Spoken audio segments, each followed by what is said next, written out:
Hey guys, welcome back. So இன்னைக்கு நம்ம Get Productive with Me சீரீஸில் என்ன டு டூ லிஸ்ட் அப்படின்னு பார்க்கலாம். முதல்ல இருக்கிறதுல வந்து பாத்ரூம் க்ளீன் பண்ணோம். ஆக்சுவலாக ஒரு மந்த்துக்கு மேலே ஆயிடுச்சு, லைக் டீப் க்ளீனிங் பண்ணி. ஸோ அதனால் அந்த ஒர்க் இருக்குது. அதுக்கப்புறம் நம்ம வந்து கேம் ப்ராப்பர்ட்டிஸ் எல்லாத்தையும் வந்து கொஞ்சம் ஆர்கனைஸ் பண்ண வேண்டியது இருக்குது. பிகாஸ் 2-3 இவெண்ட் போயிட்டு வந்துட்டு அதை எல்லாத்தையும் எடுத்து வைக்கலை. அதுக்கப்புறம் வீடியோஸ் எடிட் பண்ணணும் அண்ட் க்ளீன் பண்ணணும் ரூமை. ஸோ இதுதான் நம்மளோட டு-டூ லிஸ்ட். ஸோ ஃபஸ்ட்டு நான் வந்து எடிட்டிங் ஒர்க்குக்காக எல்லாத்தையும் ரெடி பண்ணிடலாம் அப்படின்னு சொல்லிட்டு லேப்டாப் ஆன் பண்ணி என்னென்ன வீடியோஸ் எனக்கு வேணும் ஃபோனில் அப்படின்னு ட்ரான்ஸ்ஃபர் பண்ணிக்கிறேன். அண்ட் ஆல்சோ வீடியோஸ் எல்லாமே கொஞ்சம் மேனேஜ் பண்ண வேண்டியது இருந்தது, அதெல்லாமே பண்ணிடலாம் அப்படின்னு அந்த ஒர்க் தான் பண்ணிகிட்டுருக்கேன். ஸோ எடிட்டிங் வீடியோஸ் நம்ம ஒர்க் இன் ப்ராக்ரெஸில் இருக்குது.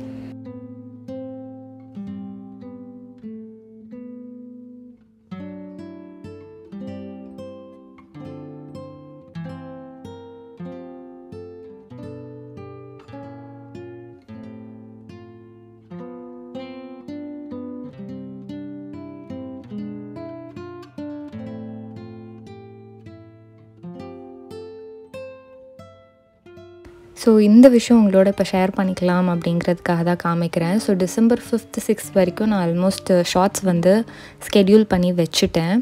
எனக்கு எப்போவுமே வந்து இந்த மாதிரி என்னோடய ஒர்க் வந்து கொஞ்சம் நான் இல்லைன்னா கூட என்னோடய ஆப்சன்ஸில் கூட அந்த ஒர்க் நடக்கும் அப்படின்னு எனக்கு தெரியும் போது எனக்கு ரொம்ப ஃபுல்ஃபில்லிங்கான ஒரு ஃபீலிங் இருக்கும். ஸோ அதை உங்களோட ஷேர் பண்ணிக்கணும்னு நினச்சேன். ஸோ இந்த மாதிரி நீங்கள் ப்ரீயாக வந்து ரெடி பண்ணி வைக்கும்போது நிறைய ஒர்க் உங்களால் கம்மி பண்ணிக்க முடியும். பட் ஆல்சோ நீங்கள் நிறைய ஒர்க்கும் பண்ண மாதிரி இருக்கும்.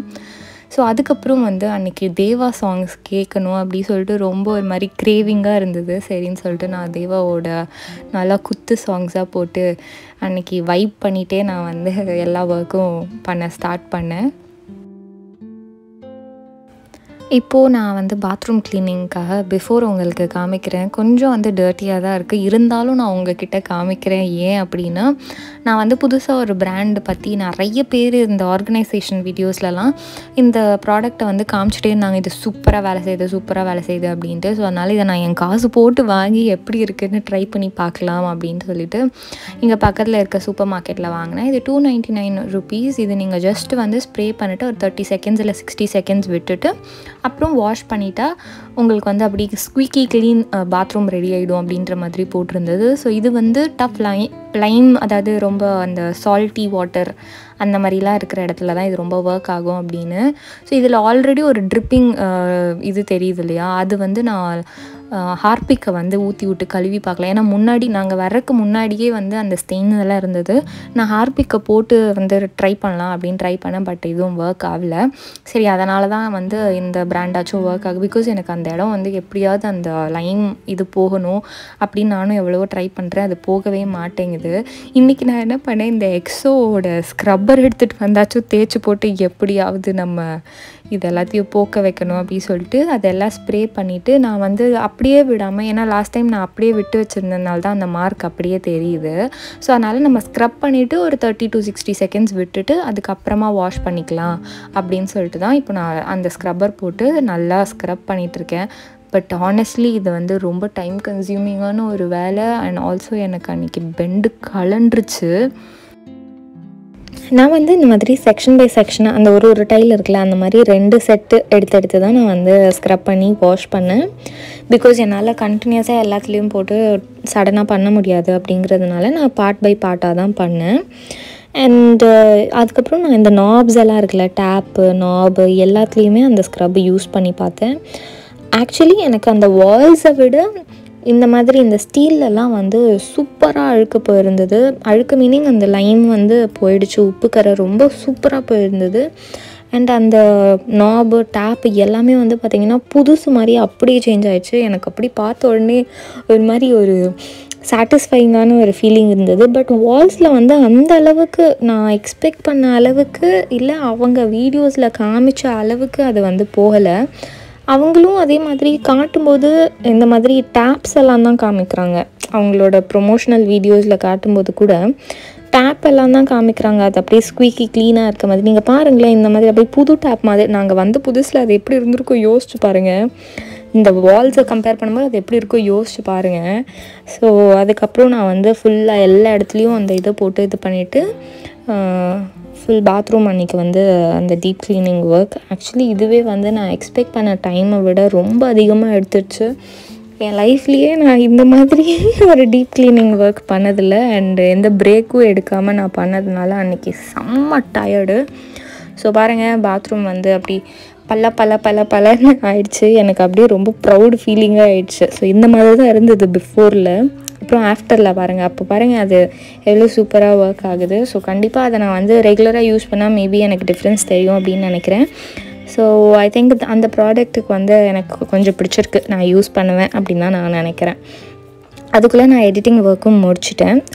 முன்னாடி முடிச்சுட்டு தான் நான் பாத்ரூம் க்ளீனிங் ஸ்டார்ட் பண்ணேன், அப்போ காமிச்சேன் இல்லையா. ஸோ அது ரெண்டுத்தையும் நான் வந்து டிக் பண்ணிடுறேன். அடுத்தது வந்து இந்த கேம் ப்ராப்ஸை வந்து நம்ம ஆர்கனைஸ் பண்ணி வைக்கணும். அதுதான் நம்மளோட அடுத்த வேலை. ஸோ நான் முன்னாடி ஒரு ஃபுட்டேஜ் எடுத்தேன். அந்த ஃபுட்டேஜ் வந்து ரொம்ப குட்டியாக இருந்ததுனால என்னால் ஃபில் பண்ண முடியல. ஸோ ஆல்ரெடி நான் அந்த கீழே இருக்க பேக்கில் எல்லாத்தையும் எடுத்து வச்சுட்டேன். ஸோ இந்த கவரில் வந்து என்னோடய ஹுலா ஹூப்ஸ் இருந்தது. நான் வந்து அதை தனியாக வச்சு ஒரு பேக்கில் வைக்கிறத விட இந்த மாதிரி இதை அசெம்பிள் பண்ணியே பெட் பின்னாடி வச்சிடலாம் அப்படின்னு சொல்லிட்டு தான் இப்போ நான் அதை அசெம்பிள் பண்ணி வைக்கிறேன். பிகாஸ் அதுவே எனக்கு ரொம்ப கம்மியான ஸ்பேஸ் தான் எடுக்குங்கிற மாதிரி ஒரு ஃபீலிங் இருந்தது. ஸோ அதனால தான். ஸோ என்கிட்ட வந்து 4 ஹூலா ஹூப் இருக்குது. அந்த 4த்தையும் நான் வந்து செட் பண்ணி எடுத்து வைக்கிறேன். அடுத்தது வந்து என் பேக்கில் இருந்த சில ப்ராப்ஸையும் எடுத்து நான் அரேஞ்ச் பண்ணி வைக்கிறேன்.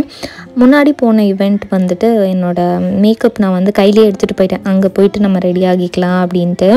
ஸோ அதையும் எடுத்து அரேஞ்ச் பண்ணி வைக்கிறேன். அந்த வேனிட்டியில் செட் பண்ணி வைக்கணும் அது எல்லாமே. ஸோ பிகாஸ் ஏன் அப்படின்னா, நான் ஃப்ராஷ் ஷாப் திங்ஸும் இங்கே தான் வைக்கணும், ஜெத் ஆர்கானிக்ஸ் திங்ஸும் இங்கே தான் வைக்கணும், என்னோடய கேம் ப்ராப்ஸும் இந்த பெட்ரூமில் தான் வைக்கணும். ஸோ நிறைய பொருள் வைக்கணும் அப்படிங்கிறதுனால நான் அப்பப்போ ஆர்கனைஸ் பண்ணி வச்சா தான் ஓரளவுக்காவது ரூம் பார்க்க நீட்டாக இருக்கும். அந்த ரீசனுக்காக தான் நான் ரொம்ப ஆர்கனைஸ் பண்ணிகிட்டே இருக்கேன். இன்றைக்கி வந்து ஹெவி ஒர்க் அப்படிங்கிறதுனால என்னால் முடியாமல் நான் டீ குடிச்சே ஆகணும் அப்படிங்கிற ஒரு நிலைமைக்கு தள்ளப்பட்டு கண்டிப்பாக எனக்கு டீ வேணும் அப்படின்னு ஆயிடுச்சு. ஸோ டீ போட ஆரம்பிச்சிட்டேன். அண்ட் அதுக்கு முன்னாடி நாள் ஹரி வந்து போண்டா வாங்கிட்டு வந்திருந்தாங்க. ரொம்ப நல்லா இருந்துச்சு. சரி ஓகே, நம்ம வீட்டில் செஞ்சு பார்க்கலாம் அப்படின்னு சொல்லிட்டு நான் இன்றைக்கி வீட்லேயே செய்ய ஆரம்பித்தேன். என்கிட்ட இருந்த மொத்த கடலை மாவையும் போட்டுட்டேன். கடலை மாவு வச்சு தான் பண்ணேன். இதில் கார்ன்ஃப்ளவரோ மைதா மாவோ நான் எதுவுமே ஆட் பண்ணல. ஸோ ஆல்மோஸ்ட் இது ஹெல்தி மாதிரி தான். இதில் நான் வந்து சால்ட் ஆட் பண்ணியிருக்கேன் அண்ட் வெறும் மிளகாத்தூள் ஆட் பண்ணியிருக்கேன். கொஞ்சமாக மிளகுத்தூள் ஆட் பண்ணியிருக்கேன். ரொம்ப இல்லை, ரொம்ப கம்மியாக தான் ஆட் பண்ணியிருக்கேன். அண்ட் வேணும்னா நீங்கள் அதர் ஸ்பைசஸ் உங்களுக்கு எது பிடிக்குமோ, எந்த டேஸ்ட் ரொம்ப டாமினண்ட்டாக பிடிக்குமோ நீங்கள் அதெல்லாம் ஆட் பண்ணிக்கலாம். இட்டாலியன் சீசனிங் அந்த மாதிரி. கொஞ்சமாக நான் இதில் வந்து பேக்கிங் சோடா ஆட் பண்ணுறேன். பவுடர் இல்லை, சோடா ஆட் பண்ணுறேன். கொஞ்சம் புஃப்னு வரும் அப்படிங்கிறதுக்காக.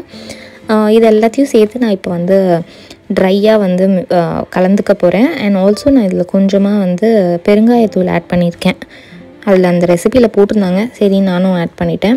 அதில் வந்து கார்ன்ஃப்ளவர் அதுக்கப்புறம் மைதா அதெல்லாம் ஆட் பண்ணாங்க. நான் அதெல்லாம் எதுவுமே ஆட் பண்ணல. பட் இருந்தால் கூட சூப்பராக வந்துச்சு.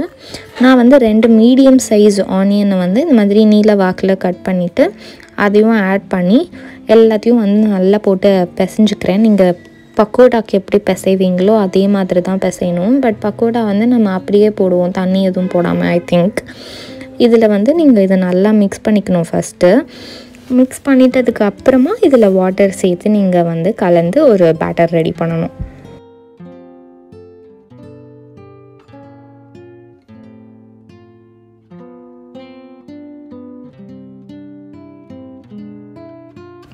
ஸோ இப்போ வந்து நான் இதை ட்ரை மிக்ஸ் பண்ணிட்டேன். அது கூட நான் வந்து வாட்டர் கொஞ்சம் கொஞ்சமாக சேர்த்து ஆட் பண்ணிக்கிறேன். ஸோ தட் எனக்கு கன்சிஸ்டன்சி என்னால் மெயின்டைன் பண்ண முடியும். பிகாஸ் என்னால் இது ஒரு வேளை தண்ணியாக ஆயிடுச்சுன்னா எக்ஸ்ட்ரா ஆட் பண்ணுறதுக்கு என்கிட்ட கிராம் ஃப்ளார் இல்லை. நான் இருந்த எல்லாத்தையும் போட்டுட்டேன், அதனால தான். ஸோ அதனால் கொஞ்சம் கொஞ்சமாக ஆட் பண்ணிங்கன்னா உங்களுக்கு ஓரளவுக்கு கன்சிஸ்டன்சி வந்து தெரியும்.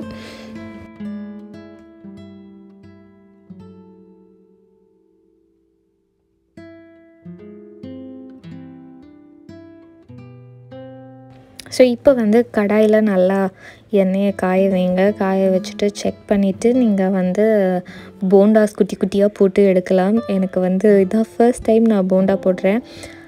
நிஜமாகவே சொல்கிறேன், ரொம்ப சூப்பராக இருந்தது. எனக்கு ரொம்ப பிடிச்சிருந்தது. ஸோ கண்டிப்பாக இதே ரெசிபி நீங்கள் ட்ரை பண்ணிங்கன்னா எனக்கு கமெண்ட்ஸில் சொல்லுங்கள். ரொம்ப சூப்பராக வந்திருந்தது. அந்த ஸ்நாக் டைம் கிரேவிங்க்கு ரொம்ப நல்லா இருந்தது.